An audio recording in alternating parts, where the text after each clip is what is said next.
നമ്മൾ ഗ്രൂപ്പിലെ അവസാന ആൾക്കാരെ കുറിച്ച് കൂടി പരാമർശിക്കണമല്ലോ. ഇറാഖ് ഏഷ്യൻ പ്രതിനിധികളായിട്ട് ഗ്രൂപ്പ് ഉള്ള ജയിലുള്ള ടീമാണ്. അപ്പോൾ അവരുടെ ഒരു സാധ്യത എത്രത്തോളമാണ്? കാരണം അവർ വലിയ ലീഗിൽ ഇംഗ്ലീഷ് ലീഗിൽ കളിക്കുന്ന താരങ്ങളടക്കമുള്ളവരുണ്ട്.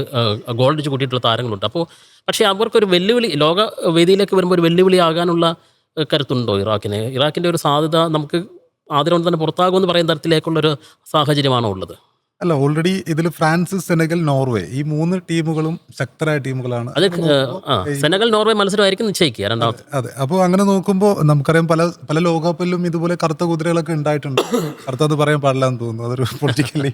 അപ്പോൾ പിന്നെ അങ്ങനെയുള്ള ഒരുപാട് അട്ടിമറികളൊക്കെ നമ്മൾ കണ്ടിട്ടുണ്ട്. എങ്കിൽ കൂടിയും ഇപ്പം ഈ 3 ടീമുകൾ നോക്കുമ്പോഴും അവർ പിന്നെ ഹൈലി എന്താ പറയുക, ഈ ലോകകപ്പ് തന്നെ പിന്നെ ഈ ക്വാർട്ടറിനപ്പുറം എത്താൻ സാധ്യതയുള്ള ടീമുകളാണ്. ഈ ഫ്രാൻസ് ആവട്ടെ, അല്ലെങ്കിൽ നോർവേ ആവട്ടെ, സെനഗൽ ആവട്ടെ, അല്ലെങ്കിൽ പ്രീ ക്വാർട്ടറിൻ്റെ അപ്പുറം എത്താനുള്ള സാധ്യതയുള്ള ടീമുകളാണ്. അപ്പോൾ അവിടെ നോക്കുമ്പം ഇറാഖ് പിന്നെ അവരുടെ എല്ലാ ആയുധങ്ങളും ഉപയോഗിച്ചിട്ട് തന്നെ പിന്നെ പോരാടേണ്ടതാണ്. പക്ഷേ ജയിക്കുകയാണെങ്കിൽ എനിക്ക് തോന്നുന്നില്ല ഇറാഖ് അടുത്ത റൗണ്ടിലേക്ക് എത്താൻ തോന്നുന്നില്ല. പ്രതീക്ഷിക്കുന്നില്ല. എങ്കിലും നമ്മൾ ഫുട്ബോളാണല്ലോ, ഒരു അട്ടിമറിയൊക്കെ ആഗ്രഹിക്കാമെന്നുള്ളത്. അപ്പോൾ അവർക്ക് വലിയ വേദിയിൽ ഒരുപാട് മത്സര പരിചയമില്ല. അവർ രണ്ടാമത്തെ മാത്രം വേൾഡ് കപ്പാണ്.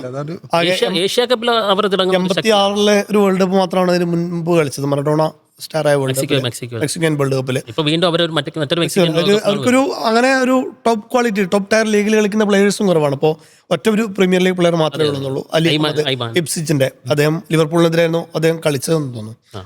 അപ്പോൾ അങ്ങനെ ഒരു വലിയ ഒരു ഫൈറ്റ് ഒന്നും കൊടുക്കാനുള്ള ടീമായിട്ട് കാണുന്നില്ല കമ്പാരിറ്റീവ്ലി ടു മറ്റു ടീം. നേരത്തെ ചുരുക്കി പറഞ്ഞാൽ ഗ്രൂപ്പ് ജെ എന്ന് പറയുമ്പോൾ ഈ 3 ടീമുകളിലേക്ക് ചുരുക്കുന്നു. അപ്രസക്തമായിട്ടുള്ള ഇറാഖ് അവിടെ മാറി നിൽക്കുന്നു എന്നുള്ളതാണ്. അപ്പം നമ്മൾ പ്രതീക്ഷിക്കുന്നത് 3 ടീമുകൾക്ക് സാധ്യതയുണ്ട് അടുത്ത ഘട്ടത്തിലേക്ക്. അതുകൊണ്ട് ഈ 3 ടീമുകളെ നമ്മൾ പ്രതീക്ഷിക്കാമോ? അതായത് ഫ്രാൻസിനെയും നോർവേയെയും ഘാനയെയും നമുക്ക് അടുത്ത റൗണ്ടിൽ പ്രതീക്ഷിക്കാം. ഞാൻ ഫ്രാൻസ് ഗ്രൂപ്പ് ചാമ്പ്യന്മാരാകുന്നു, 2ാം സ്ഥാനക്കാർ നോർവേ ആകുമെന്നാണ് എൻ്റെ പ്രവചനം.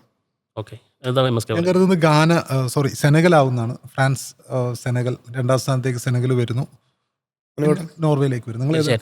അല്ല, എനിക്ക് ഈ 3 ടീമുകളെയും ഒരേപോലെ സാധ്യത മീൻസ് അടുത്ത റൗണ്ടിൽ ഉണ്ടാകണം എന്നുള്ളതാണ് പ്രതീക്ഷ. കാരണം അത്രത്തോളം ആവേശം കുറച്ച് അടുത്ത റൗണ്ടിൽ കൂടി കൊണ്ടുപോകുന്നതാണ്. അതായത് സ്വാഭാവികമായിട്ടും ഫ്രാൻസ് ആദ്യ ചാമ്പ്യന്മാരായി തന്നെ റൗണ്ട് ഓഫ് 32ലേക്ക് തന്നെ പോകും. എൻ്റെ രണ്ടാമത് ഓപ്ഷൻ എന്ന് പറയുന്നത് നോർവേയാണ്. അത് പ്രധാന കാരണം നേരത്തെ പറഞ്ഞതുപോലെ ഗോളടിച്ച് കൂട്ടുന്ന ആളുടെ അടക്കമുള്ളവർ കൊണ്ടും യൂറോപ്യൻ ശൈലി കൂടുതലായിട്ട് ഉള്ളത് കൊണ്ടുമാണ്. പിന്നെ സെനഗൽ ഒരു അട്ടിമറിക്ക് ശേഷി ഉണ്ടെങ്കിൽ അവർക്ക് ഞാൻ പറയുന്നല്ലോ ആ മത്സരമായിരിക്കും, നോർവേ സെനഗൽ മത്സരമായിരിക്കും ആ ഗ്രൂപ്പിൻ്റെ രണ്ടാമത്തെ പ്രധാനപ്പെട്ട മത്സരം എന്ന് പറയുന്നത്.